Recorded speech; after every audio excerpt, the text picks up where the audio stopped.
బడిలో గడవాల్సిన బాల్యం బట్టిలో మక్కుతుంది. పెన్ను పట్టాల్సిన చిట్టి చేతులు తట్టులు ఎత్తుతున్నాయి. ఆడుకోవాల్సిన వయసులో మట్టి పనులు చేసుకోవాల్సిన దుస్థితి. చదువులకు దూరమై ఇటుక బట్టీలకు అంకితమైంది. బతుకు చీవుడ అంటూ కాలం వెలుదీస్తున్న బాల కార్మికుల దీనగాథ ఇది.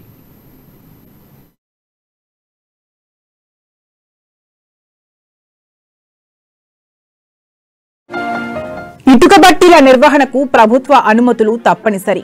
గ్రామ పంచాయతీ దగ్గర నుంచి రెవెన్యూ, మైనింగ్, పొల్యూషన్, ఇరిగేషన్, అటవీ శాఖ, విద్యుత్ శాఖల అనుమతులు అవసరం. కానీ బట్టీల నిర్వాహకులు వీటిని పట్టించుకోవడం లేదు. అధికారులు చూసి చూడనట్టు వ్యవహరించడం విమర్శలకు దారితీస్తోంది. లంచాల మత్తులో అక్రమాలు జరుగుతున్నా పట్టించుకోవడం లేదు. తనిఖీలు చేయకుండా తాత్సారం చేస్తున్నారు.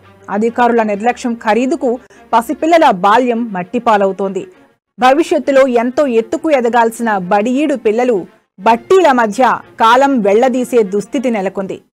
సంబంధించిన ఇటుక బట్టి అక్రమంగా నడుస్తున్నాయి. అదేవిధంగా ఎడపల్లి మండలంలోని ఎడపల్లి, రెంజలు, బోధను, నవిపేటు, బోధన్ రూరల్ ప్రాంతంలో అనేకంగా ఇటుక బట్టీలు బాల కార్మికులతో నడిపిస్తున్నారు. వీళ్ళంతా మహారాష్ట్ర, బీహార్ సంబంధించిన వాళ్ళు ఎక్కువ మంది ఉన్నారు. కాబట్టి ఇటుక బట్టీలకు ఎంఆర్ఓ గారు ఎన్ని మండలాల్లో ఎంతమందికి పర్మిషన్ ఇచ్చారు. గతంలో కూడా మేము చెప్పాం, ఇటుక బట్టి వాళ్ళకు పర్మిషన్ ఎంతమందికి ఇచ్చారో విచ్చలవిడిగా జరుగుతున్నాయని చెప్పాం. కానీ ఈ రోజు ఇక్కడ గవర్నమెంట్ భూమి అనుకో చూడకుండా కూడా గవర్నమెంట్ భూమిలో కూడా ఈ రోజు ఇటుక బట్టీలు నడుస్తున్నాయి. జంబ్లంసి, ఎడపల్లి మండలంలో జంబ్లం శివారి, కానకలాల శివారి అనేక ప్రాంతాలలో ఇటుక బట్టీలు నడుస్తున్నాయి. కాబట్టి దీని మీద ప్రభుత్వము, జిల్లాధికారులు, ఎంఆర్ఓ దీని మీద తనిఖీ చేయాలని, బాల కార్మికుల చట్టం ఉంది, నిర్వహణ చట్టము. బాల కార్మికుల నిర్వహణ చట్టంలో వెంటనే బాల కార్మికులను ఆ చట్ట పరిధిలో ఉన్న వెంటనే తీసి వాళ్ళను చదివించాలని చెప్పి డిమాండ్ చేస్తున్నాం.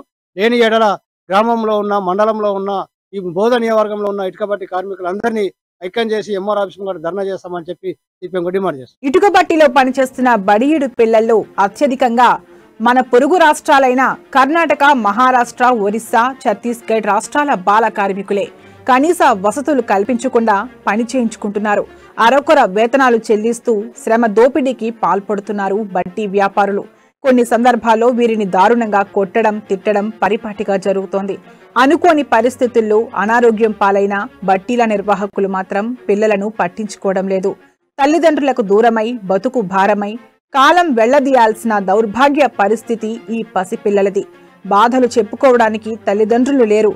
కష్టాలు చెప్పుకోవడానికి పెద్దలు లేరు.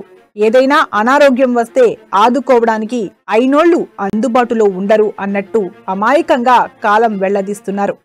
నిజవర్గ పరిధిలోని బోధను, ఎడపల్లి, రెంజలు, నౌపేటు ఈ మండల పరిధిలో ఇటుక బట్టీల వ్యాపారం జోరుగా సాగుతున్నది. ఆ ఇటుక బట్టీల వ్యాపారం మన అది కాకుండా అందులో పనిచేసే వాళ్ళ పిల్లలు ఈరోజు చిన్న పిల్లలతోటి ఇటుక బట్టీలలో పనిచేయడం జరుగుతున్నది. ప్రభుత్వాల పర్మిషన్ లేకుండా వాళ్ళ ఇష్టరాజ్యంగా ఈరోజు మన ఇటుక బట్టీలు తయారు చేస్తున్నారు. వాళ్ళు అధిక ధరలకు అమ్మి మన పేదోళ్ళ నుంచి కానీ మధ్యతరగతి ఎవరైతే ఇటుక కొనుగోలు చేస్తున్నారో వాళ్ళ నుంచి పెద్ద ఎత్తున దోపిడీ చేయడం జరుగుతున్నది. ప్రభుత్వం ఇప్పటికైనా కళ్ళు తెరిచి ఈ బాల కార్మికులని తక్షణము ఏదైతే పనిచేస్తున్నారో వాళ్ళని హాస్టల్లో చేర్పించాలని, బాల కార్మికులతో పని చేయించుకుంటున్న ఇటుక యజమానులపై చట్టపరమైన చర్య తీసుకోవాలని, తర్వాత వివిధ అనుమతులు లేని మన బట్టీలను సీల్ చేయాలని మేము అఖిల భారత ప్రగతిశీల రైతు సంఘం నుంచి డిమాండ్ చేస్తున్నాం. నిరక్షరాస్యతను రూపుమాపడానికి, బాల కార్మికులు లేకుండా చేయడానికి సర్వ శిక్షాభియాన్ ద్వారా ప్రభుత్వం అనేక విద్యా పథకాలు చేపడుతోంది.